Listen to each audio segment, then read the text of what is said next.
You don't belong here, the manager snapped, eyeing the wet hoodie and empty hands.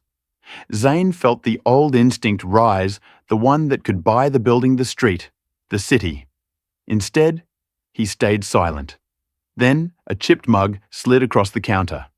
"He's with me," the waitress said quietly, already reaching into her own tip jar. Zane watched her fingers tremble as she paid for a stranger who looked like nothing. She didn't know the man standing there could end her worries with one phone call, and he didn't know this moment, this single act of dignity would cost him everything he thought power could protect. The raindrops on the window of the penthouse suite at the Dorchester didn't look like rain. They looked like diamonds sliding down the glass. Inside, the air smelled of expensive oud wood and freshly pressed Egyptian cotton. Zay al-Hassan stood by the window staring down at the sprawling grey labyrinth of London. At 32, he was the acting CEO of Al-Hassan Oil and shipping a conglomerate that practically powered half the Middle East. He had the jawline of a movie star and the bank account of a small nation. He checked his Rolex Daytona, the Platinum Edition, worth more than most people's houses. 7 p.m. So Zane didn't turn around. He knew it was Kasim, his head of security and lifelong friend. "Is the car ready?" "The Bentley is downstairs, sir." "Lady Catherine is expecting you at New in 30 minutes. Zane sighed, his breath fogging the glass. "Cancel it, sir. Lady Catherine is the daughter of the Duke of I know who she is, Kasim." Clears throat. "She's the woman who spent our entire last date asking about the horsepower of my yacht and whether I knew the Sultan of Brunei personally." "I'm bored." Zane turned, his dark eyes flashing with a restlessness that had been consuming him for months. "I'm bored of the script, Kasim." Everyone reads from the same script.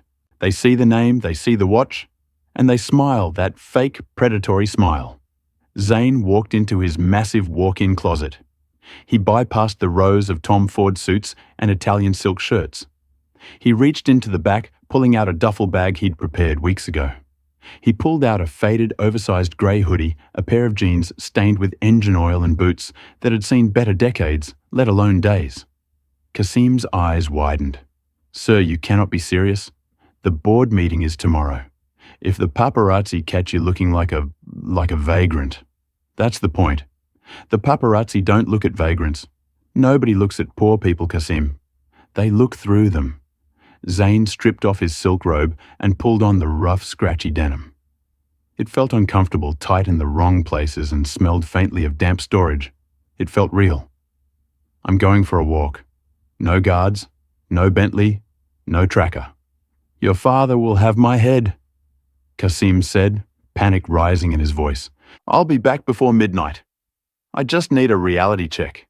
Zane took a beanie, pulled it low over his dark hair, and slipped out through the service elevator, bypassing the glitz of the hotel lobby. The London air was biting. The rain wasn't diamonds anymore. It was cold, wet misery. Zane walked for blocks, leaving the wealthy embrace of Mayfair and drifting toward the grittier streets of Soho. He had walked these streets 100 times in a limousine. Walking them in boots with a hole in the sole was a different universe. People didn't part way for him. A businessman shouldered him into a puddle without apologizing. A taxi driver honked and swore at him for crossing too slow. He was invisible. It was liberating. By 8:30 p.m., the novelty had worn off and hunger set in. He patted his pockets empty. He had left his wallet, his phone, and his black Amex in the penthouse. He truly had nothing. He spotted a small, flickering neon sign, the Rusty Spoon Diner. It looked tired. The windows were steamed up and the red paint was peeling. Perfect. Zane pushed the door open. A bell chimed weakly. The warmth hit him, smelling of frying bacon, stale coffee, and floor cleaner. The place was mostly empty, save for a trucker in the corner and a couple arguing in a booth. He sat at the counter, keeping his head down. "We don't do handouts, mate." The voice was sharp, nasal, and unwelcoming. Zane looked up. A man in a grease-stained shirt, name tag, reading Derek Manager, was leaning over the counter sneering. "I just want some water," Zane said, his voice raspy. He pitched it lower, hiding his Oxford-educated accent. Water's for paying customers. You got money, Derek demanded, looking Zane up and down with disgust. Look at the state of you. You're dripping on my floor. I left my wallet. Zane improvised. Yeah, likely story. Get out before I call the coppers. Zane felt a flash of anger, the kind of arrogance that came from being a billionaire who could buy this building and demolish it within an hour. He opened his mouth to put this man in his place to tell him exactly who he was speaking to. He's with me. The voice was soft melodic, but firm. Zane froze. He turned his head. She was standing by the service hatch balancing a tray of dirty dishes. She couldn't have been more than 24. She had messy auburn hair tied back in a hurried bun, and her uniform was 2 sizes too big. But it was her eyes, hazel-tired and incredibly kind, that stopped him cold. Casey, don't start, Derek snapped. This guy's a bum. He's a human being, Derek, and it's raining. Casey set the tray down and walked over to the counter. She didn't look at Zane with pity. She looked at him with solidarity. I'll pay for his coffee and a slice of pie. It's coming out of your tips, Jenkins. Derek spat, turning his back to scrub the grill aggressively. And you barely have enough to cover your bus fare as it is. Casey ignored him. She poured a mug of steaming black coffee and slid it towards Zane. Clear his throat. Then she plated a slice of cherry pie. Eat, she whispered, offering a small, tired smile. It's not the Ritz, but the cherries are fresh. Zane stared at the pie. He had eaten desserts prepared by Michelin star chefs in Paris, dusted with edible gold. But this slice of pie paid for by a waitress who was being threatened by her boss looked like the most valuable thing he had ever seen. You don't have to do this, Zane said, his voice genuinely thick with emotion. I can't pay you back. Casey wiped her hands on her apron. I didn't ask you to. My mom always says, if you have more than you need, build a longer table, not a higher fence. She laughed a self-deprecating sound. Not that I have much of a table, but I have enough for a coffee. She touched his hand briefly. Her skin was rough, calloused from hard work. I'm Casey. Zane, he said, omitting his last name. I'm new in town looking for work. Aren't we all? She sighed, looking at the clock. Eat up, Zane. Derek's bark is worse than his bite, but he will kick you out if you loiter after closing. Zane took a bite of the pie. It was too sweet and the crust was soggy. It was the best thing he had ever tasted. For the next 2 weeks, Zane lived a double life that was slowly tearing him apart. By day, he was Sheikh Zayed Al Hassan, negotiating a multi-billion-dollar pipeline deal with the Norwegian government, signing contracts in boardrooms made of glass and steel. He wore suits that cost more than Casey's annual salary. By night, he was Zane the Drifter. He would have Kim drop him off 3 blocks away from the Rusty Spoon. He would rub dirt on his face, mess up his hair, and walk into the diner at 900 p.m. sharp. He learned everything about Casey Jenkins. He learned that she worked double shifts 6 days a week. He learned that she walked with a slight limp when it rained because she couldn't afford physiotherapy for an old ankle injury. He learned that she loved old jazz records but didn't own a record player. But mostly, he learned about her struggle. One Tuesday night, the diner was quiet. The rain was hammering down again. London's eternal soundtrack. Zane was nursing the same cup of coffee he had been drinking for an hour. Casey sat opposite him in the booth, looking exhausted. There were dark circles under her hazel eyes. You look like you're carrying the world, Casey, Zane said softly. She rubbed her temples. Just bills, Zane. It's always bills. My landlord, Mr. Henderson? He raised the rent again, another £50 a month. It doesn't sound like much, but it's everything when you're on the edge, Zane finished for her. He clenched his fist under the table. £50. He had tipped a valet £200 earlier that day just for bringing his car around quickly. The disparity made him feel sick. And then there's Mom, she whispered, looking out the window. Her medication isn't fully covered by the NHS anymore. They switched brands and the new one makes her sick. The private prescription is astronomical. How much, Zane asked too quickly. Casey looked at him confused. Why, you can't help Zane. You're in the same boat as me. I might know people. Odd jobs. I'd just like to know the numbers. 2,000, she said, her voice cracking. £2,000 for a 3-month supply. I have 300 in my savings jar. Zane felt a burning in his chest. He could pull out his phone, transfer the money to the pharmacy instantly and solve this problem. He could buy the pharmacy, but he couldn't. Not yet. If he revealed who he was now, the magic would break. She would look at him differently. She would see the checkbook, not the man.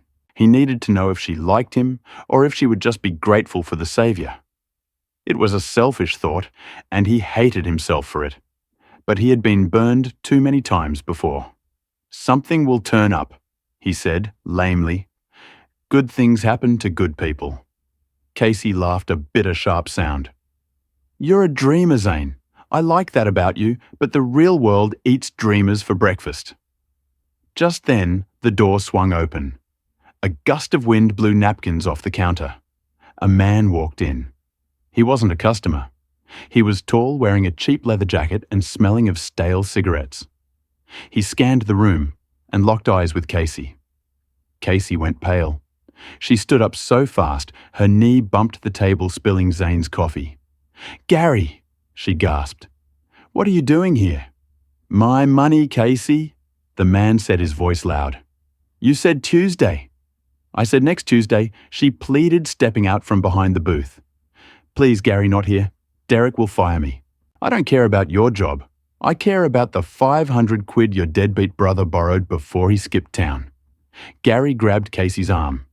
Zane's vision went red. The transformation was instant. The posture of the broken homeless man vanished, replaced by the predator stance of a man who commanded armies of lawyers and security guards. Zane stood up. He didn't shout. He didn't yell. He spoke with the quiet, terrifying authority of the Al-Hassan bloodline. Let go of her arm. Gary turned, sneering at Zane's dirty coat. Sit down, unless you want a matching set of black eyes. I said. Zane stepped closer, towering over the thug. Let go now. Gary laughed and shoved Casey backward. She stumbled, hitting her hip against the counter with a cry of pain. That was it. Zane moved with a speed that shocked everyone. He caught Gary's wrist, twisting it with a precise military relock that forced the man to his knees, screaming, You touch her again, Zane whispered into Gary's ear, and you will pray for the police to find you before I do. He shoved Gary toward the door. The thug stumbled, clutching his wrist, looking at Zane with genuine fear. There was something in Zane's eyes, a coldness that didn't belong to a homeless man. It was the look of a man who had ended careers with a signature. You're crazy, Gary yelled, backing out the door. I'll be back. The diner was silent. Derek was staring from the kitchen, mouth open. Casey was trembling, holding her arm. Zane's adrenaline crashed. He realized what he had done. He had broken character. A homeless man doesn't fight with that kind of training. He turned to Casey, his heart hammering. Are you okay? She looked at him, her eyes wide. She wasn't just scared of Gary. She was looking at Zane with a new, intense curiosity. Who are you, Zane? She whispered. Who are you really? I learned to fight in foster care. He lied, the words tasting like ash. You have to be tough to survive on the streets. Casey studied his face for a long second. She wanted to believe him. Clear his throat. She needed to believe him. Thank you, she said, her voice shaking. She reached out and hugged him. Zane froze. She smelled of vanilla and cheap soap, a scent better than any Chanel perfume he'd ever smelled. He wrapped his arms around her, holding her tight against the dirty wool of his coat. I won't let anything happen to you, Casey, he vowed. I promise. But promises were dangerous things when they were built on a foundation of lies.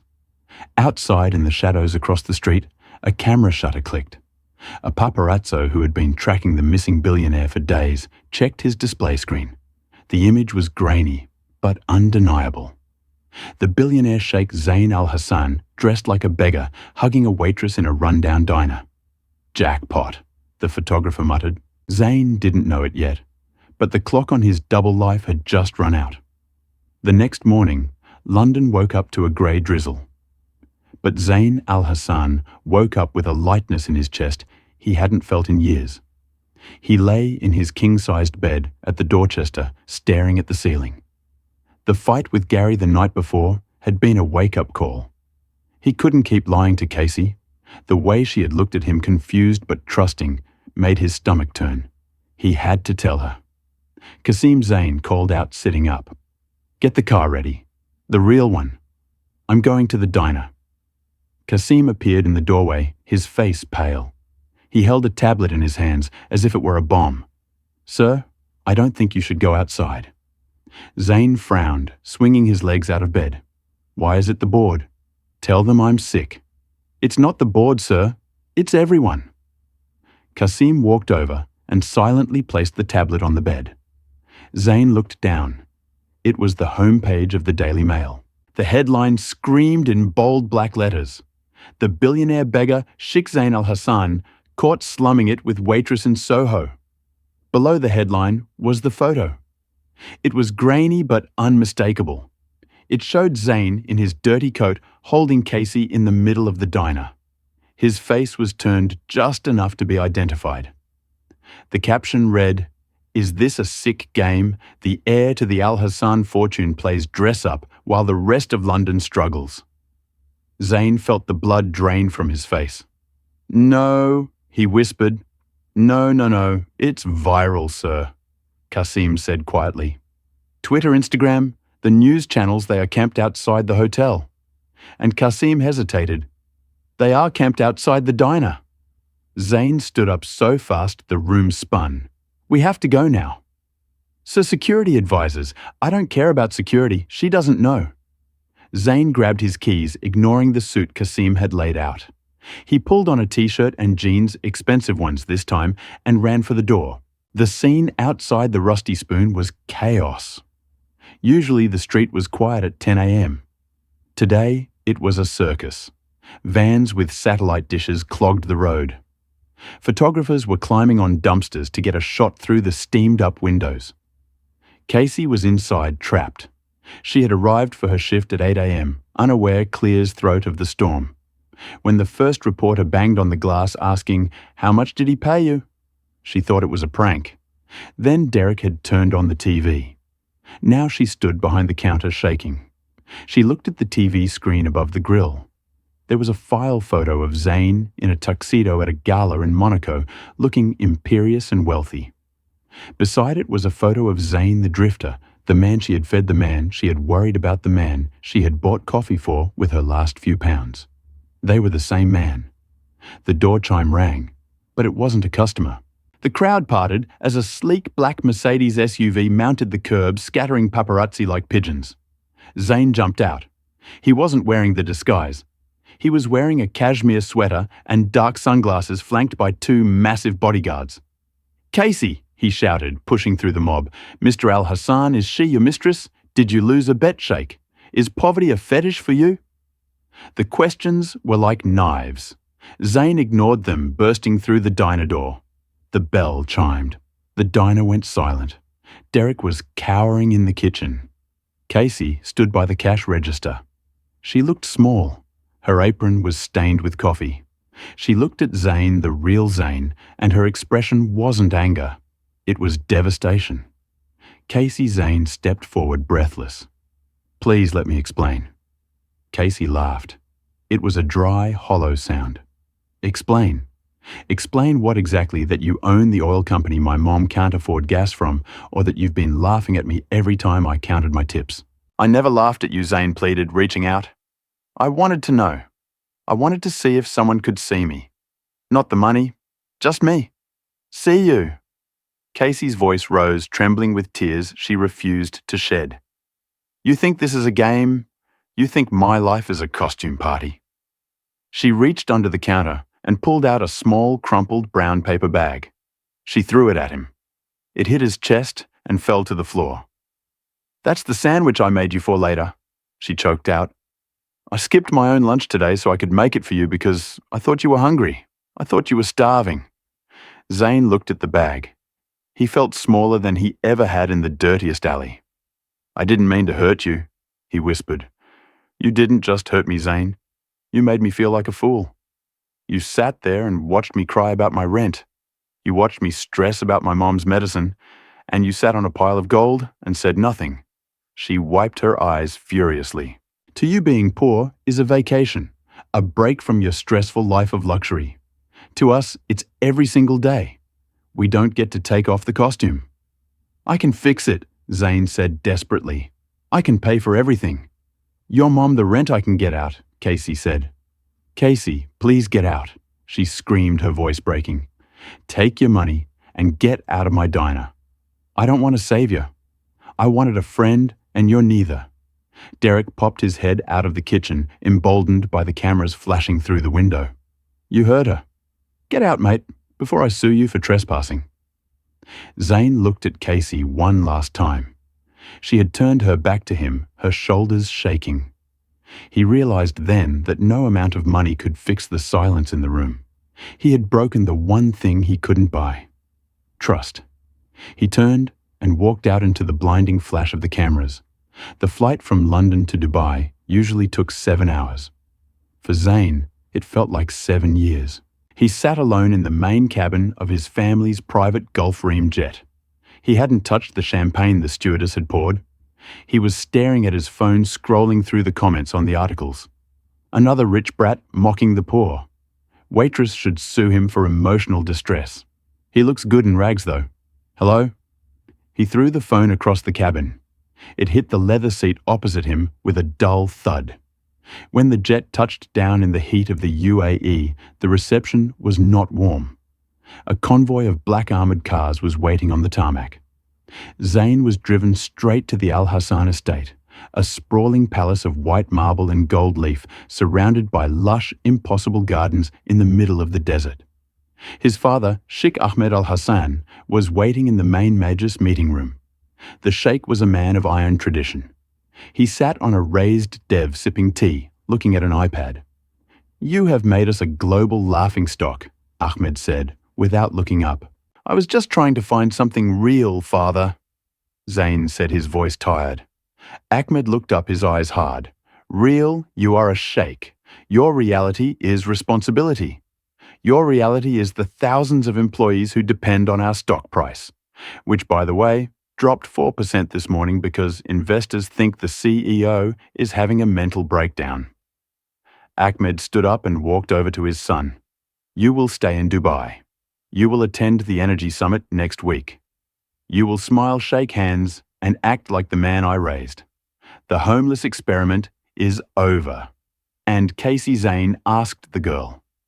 Ahmed waved his hand dismissively. "My lawyers are handling it. We sent a non-disclosure agreement and a check for £50,000 to keep her quiet." Zane's blood ran cold. "You did what we paid her off. It's standard procedure." "She's not a standard procedure," Zane shouted, startling the servants. "She won't take the money." "You don't know her. Everyone takes the money, Zane. Eventually." Back in London, the rain hadn't stopped. Casey sat at her small kitchen table in her cramped apartment. The envelope from the Al Hassan legal team sat unopened in the center of the table. She hadn't gone to work for 3 days. She couldn't. After Zane left, the media storm had turned ugly. Reporters had dug into her past. They found her father's gambling debts. They found her brother's criminal record. They spun a narrative that she must have known who Zane was, that she was playing the long con to trap a billionaire. Derek had fired her via text message. "Too much drama, Casey. Bad for business. Don't come back." She was jobless. Her rent was due in 4 days, and her mother had called that morning coughing, saying she had 2 pills left. Casey looked at the envelope. She knew what was inside. Hush money. If she signed it, the rent was paid. The medicine was paid. The debt was gone. Clear as throat. All she had to do was sell her pride and admit that her friendship with Zane was a transaction. She picked up the envelope. Her hands were trembling. She thought about the night Zane, the fake Zane, had fought Gary for her, the way he had held her, the way he had eaten her soggy cherry pie like it was a feast. "If I take this," she whispered to the empty room, "then he was right. I'm just another person waiting for a handout. She stood up, grabbed a lighter from the drawer, and walked to the sink. She held the corner of the envelope to the flame. The heavy, expensive paper caught fire slowly. She watched the Al Hassan crest turned to ash. She dropped it into the metal sink and watched it burn until there was nothing left but black dust. She sat on the floor and cried. She had her dignity, but dignity didn't pay for heating. 2 weeks later, Zain was in a glass boardroom on the 81st floor of the Burj Khalifa. Men in suits were talking about oil barrels and shipping lanes. Zain wasn't listening. He was looking out the window at the clouds. Kasim entered the room quietly and leaned down to Zain's ear. "Sir, you asked me to track the payment." "Did she cash it?" Zain asked, bracing himself. Part of him hoped she had, so she would be safe. Part of him hoped she hadn't, so she would still be the woman he admired. "No, sir," Kasim whispered. "She burned it." Zain turned his head sharply. "She burned it. According to our surveillance." "Yes. And, sir, there is more. She was evicted yesterday. Her landlord didn't want the press around the building." Zain felt the air leave his lungs. "Where is she?" "She is staying at a hostel in Hakin." "It is not a good place, sir." Zain stood up. The chair scraped loudly against the floor. The board of directors stopped talking and looked at him. "I have to go," Zain said. "Sit down, Zain," his father said from the head of the table. "We are voting on the merger." Zain looked at his father. Then he looked at the city below, a city built on ambition and money. He realized he had spent his whole life building towers, but he had never built a home. "Vote without me," Zain said. He adjusted his tie. "I have a debt to pay, and it's not to the bank." He walked out of the boardroom, leaving $3 billion of business on the table. Zain said, striding down the corridor. "Fuel the jet. To London, sir. To London. And Chasm." "Yes, sir. Call the real estate team. I want to," clear his throat, "buy a building. A specific building." Zain didn't just want to say sorry. He was done playing games. He was going to war for her whether she wanted him to or not. Hackney at 2 a.m. was a different world from the polished marble of Dubai. The air smelled of exhaust and damp concrete. Casey sat on the edge of a thin, stained mattress in a communal dorm room. The hostel was loud. Someone was coughing 3 bunks over, and the sound of police sirens was a constant pulse in the distance. She clutched her backpack. Everything she owned was inside it. Her mother was in a care facility now, funded by the last of Casey's meager savings. It was a cold clinical place, but at least it was warm. Casey, however, was down to her last 20 pounds. "Is this it?" she whispered to herself. She had tried to find work, but her face was too recognizable. Managers at other cafes would look at her then at their phones and shake their heads. "We don't want the cameras here, love," they'd say. Zain's game had effectively blacklisted her from the only life she knew. Suddenly, the heavy steel door of the hostile lounge swung open. The night manager, a man who usually didn't look up from his tabloid paper, stood up straight. "Can I help you, sir?" 3 men in charcoal suits entered. They looked like they belonged in a government briefing, not a 30-a-night hostel. One of them, a man with a sharp beard and a kind but professional gaze, scanned the room. It was Kasim. "Casey Jenkins." Kasim asked, his voice echoing in the drab room. Casey stood up, her heart hammering. "If you're here to give me more money to sign those papers, you can leave. I'll burn the next ones too." Kasim bowed his head slightly. "I am not here for signatures, Casey. Someone is waiting for you outside. He says he won't leave until you hear him out. He's been there for 4 hours." Casey looked towards the window. Down in the street, parked haphazardly against the curb, was a lone black SUV. Not a convoy, not a parade, just one car. Standing beside it, leaning against the hood with his arms crossed, was Zain. He wasn't wearing the rags. He was wearing a simple black coat and a scarf. He looked exhausted. Casey grabbed her bag and marched downstairs. She pushed through the heavy doors and stepped into the cold night. "Go away, Zain," she said, her voice cracking. Zain didn't move. "I can't. I tried. I went back to Dubai. I sat in the meetings, I looked at the gold walls, and all I could think about was that you were sleeping here because of me. It's not because of you, she lied. It's just life. It is because of me. I broke the world for you, just to see if I could fit into yours. It was the most selfish thing I've ever done. He stepped closer, his breath blooming in the cold air. I didn't come to give you a check, Casey. I know you'll just burn it. I came to show you something. I don't want to see your palace, Zane. It's not a palace. Please, 5 minutes. If you want to leave after that, I will personally drive you back here, and I will never speak to you again. I give you my word as a man, not a sheikh. Casey looked at him. The billionaire was gone. The beggar was gone. Clear's throat. Standing there was just a man who looked like he hadn't slept in a week. Against her better judgment, she got into the car. The drive from the hostel to Soho was conducted in a silence so thick it felt like a physical weight between them. Zane sat behind the wheel of the SUV, his hands gripping the leather-wrapped steering wheel at 10 and 2, his knuckles white. He didn't look like a man who had just